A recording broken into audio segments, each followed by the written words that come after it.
வணக்கம். பால்ஸ் எளிமையான ஆங்கில பயிற்சிக்கு உங்களை அன்புடன் வரவேற்கிறேன். நாம் முக்கியமாக தெரிந்து கொள்ள வேண்டிய ஆங்கில இலக்கண அம்சங்களை படிப்படியாக கற்றுக்கொள்வோமா? பாடம் 1 த சென்டென்ஸ் வாக்கியம். இந்த வீடியோ முடிஞ்சதுக்கப்புறம் அடுத்த வீடியோ 43 இதில் நான் என்னெல்லாம் சொல்லி கொடுத்துருக்கிறேனோ அதை பற்றி ஒரு வினாடி வினா 20 கேள்விகள் கேட்டிருப்பேன். அதனால இந்த வீடியோ ஸ்கிப் பண்ணாமல் பார்த்தீங்கன்னா தான் அந்த வீடியோவில் உங்களுக்கு ஆன்சர்ஸ் எல்லாம் கரெக்டாக சொல்ல முடியும். வீடியோக்குள்ளே போமா?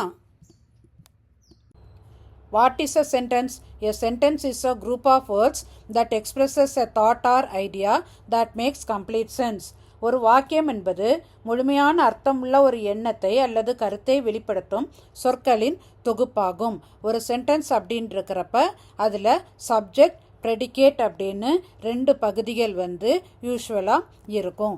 சப்ஜெக்ட் அப்படின்னா அதில் எதெல்லாம் வரலாம் அப்படின்னு சொன்னால் ஒரு தனிநபர், ஊர் பெயர், பொருள் பெயர், ஐடியா, இப்படி எல்லாமே வரலாம். அதே மாதிரி ஒரு சப்ஜெக்ட் அப்படின்னு இருக்கிறப்ப அது செயலை செய்பவர் இல்லைன்னா செயலை செய்வதாகவும் இருக்கலாம். ப்ரெடிகேட் அப்படின்னு இருக்கிறப்ப என்ன செயல் நடைபெறுது அப்படின்றத குறிக்கும். அது மட்டும் இல்லாமல் அந்த செயலை பற்றி இன்னும் அடிஷ்னலாக சில இன்ஃபர்மேஷன் தேவைன்னா இருக்கும். இப்போ எக்ஸாம்பிள் பார்த்தீங்கன்னா a cat is sleeping on the wall. இதில் என்ன செயல் நடைபெற்று இருக்குது?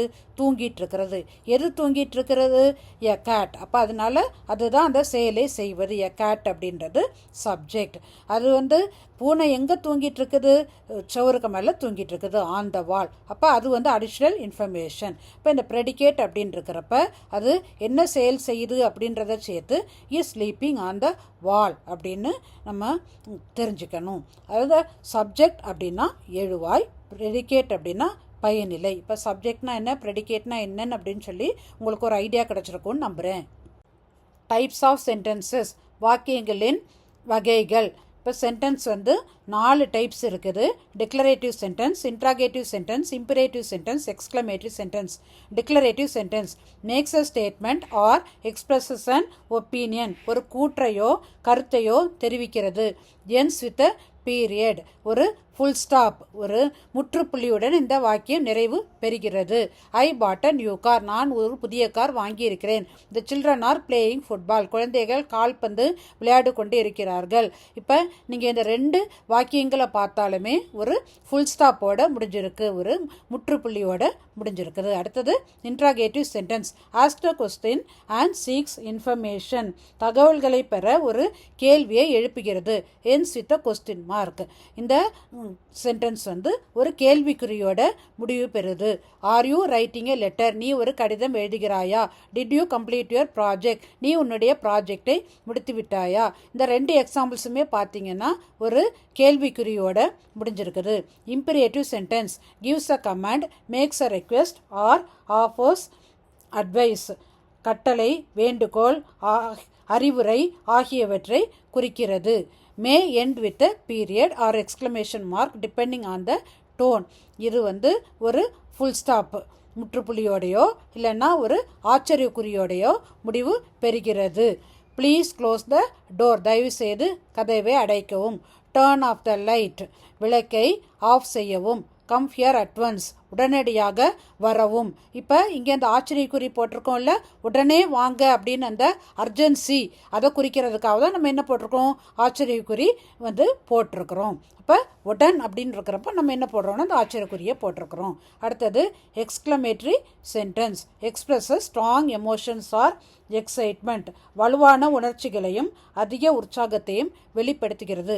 ஹேஸ் அன் எக்ஸ்க்ளமேஷன் மார்க், ஒரு ஆச்சரியக்குறி அந்த வாக்கியத்தில் இருக்கும். How beautiful the sunset is, எவ்வளோ அழகாக இருக்கிறது சூரிய உதயம்.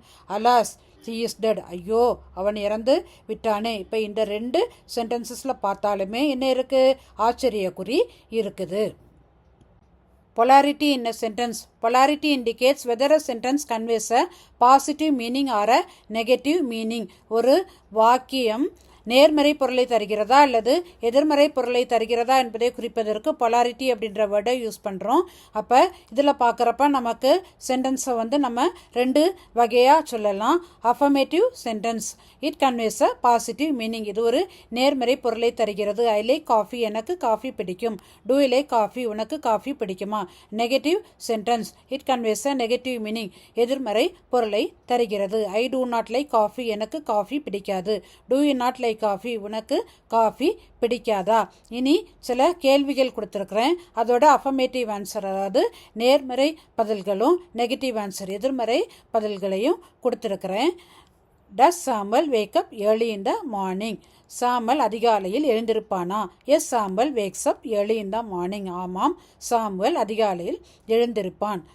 No, Sampal does not wake up early in the morning. இல்லை, சாம்பல் அதிகாலையில் எழுந்திருக்க மாட்டான். Has the train left? Train கிளம்பி விட்டதா? Yes, the train has left. ஆமாம், ட்ரெயின் கிளம்பி விட்டது. No, the train has not left. இல்லை, ட்ரெயின் இன்னும் கிளம்பவில்லை. Will you go to school tomorrow? நாளை நீ பள்ளிக்கு செல்வாயா? Yes, I will go to school tomorrow. ஆமாம், நான் நாளைக்கு பள்ளிக்கு செல்வேன். No, I will not go to school tomorrow. இல்லை, நான் நாளைக்கு பள்ளிக்கு செல்ல மாட்டேன். Is this your pen? இது உன் பேனாவா? Yes, this is my pen.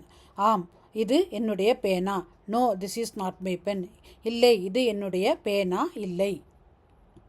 ஆங்கில இலக்கணம் பற்றி அடுத்தடுத்த வீடியோவில் ஈஸியாக புரியணும் அப்படின்னு சொன்னால் சில டேர்ம்ஸ் பற்றி நம்ம தெரிஞ்சுக்கணும். அதை நான் இப்போ சொல்லித்தரேன்.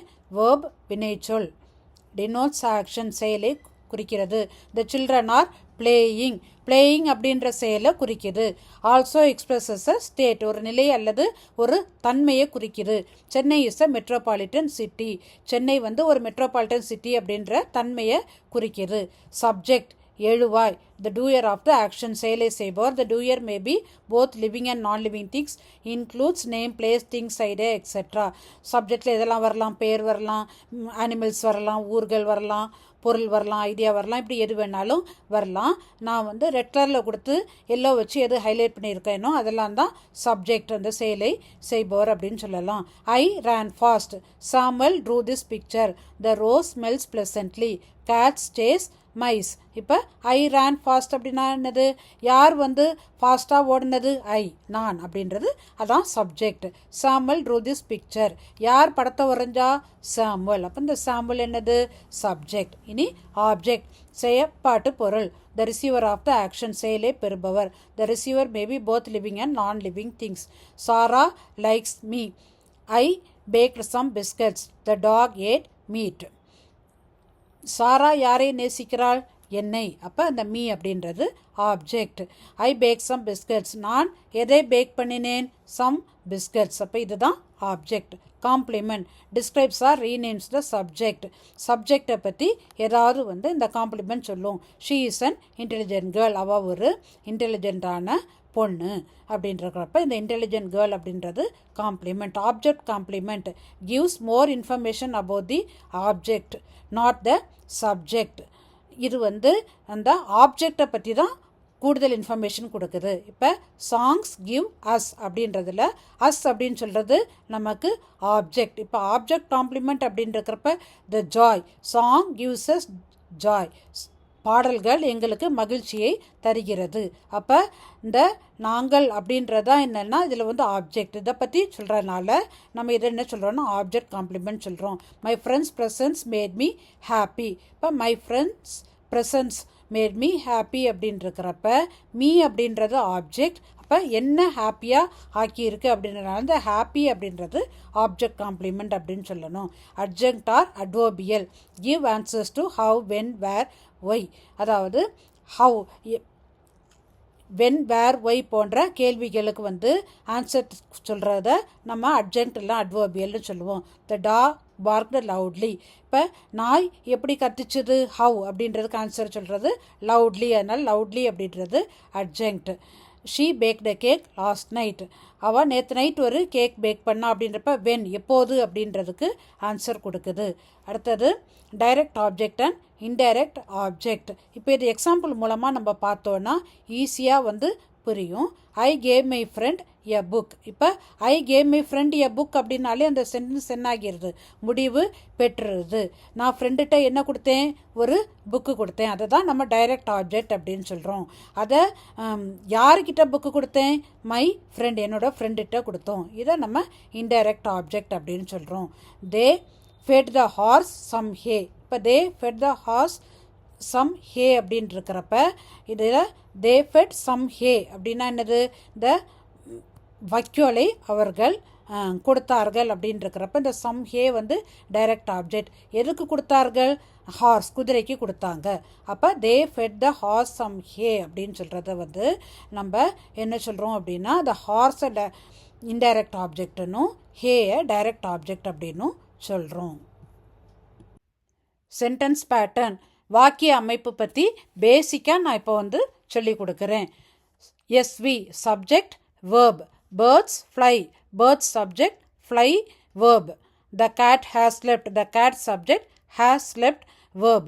இது வந்து intransitive verb அப்படின்னு சொல்லுவோம். இந்த flyயையும் ஸ்லெப்டையும் எதனாலனா இதுக்கப்புறம் நமக்கு ஆப்ஜெக்ட் வரல. அடுத்தது SVO subject verb object. I am drawing a peacock, I subject, am drawing verb, a peacock object. Samuel bought a new car, Samuel subject, bought verb, a new car object. இந்த drawing, bought இதெல்லாம் நம்ம transitive verb அப்படின்னு சொல்கிறோம். எதனாலன்னா இதில் object வந்து வந்திருக்குது. SVC subject verb complement. Samuel is a football player, Samuel subject, is verb, a football player complement. The doll looks pretty, the doll subject, looks verb, pretty complement. இப்போ இஸ்ஸும் இந்த லுக்ஸும் நம்ம என்ன சொல்கிறோம் அப்படின்னா லிங்கிங் வேர்ப் அப்படின்னு சொல்கிறோம். இது வந்து இந்த சப்ஜெக்டையும் காம்ப்ளிமெண்ட்டையும் இணைக்கிறதுனால லிங்கிங் வேர்ப் அப்படின்னு சொல்கிறோம். SVOC subject verb object, object complement.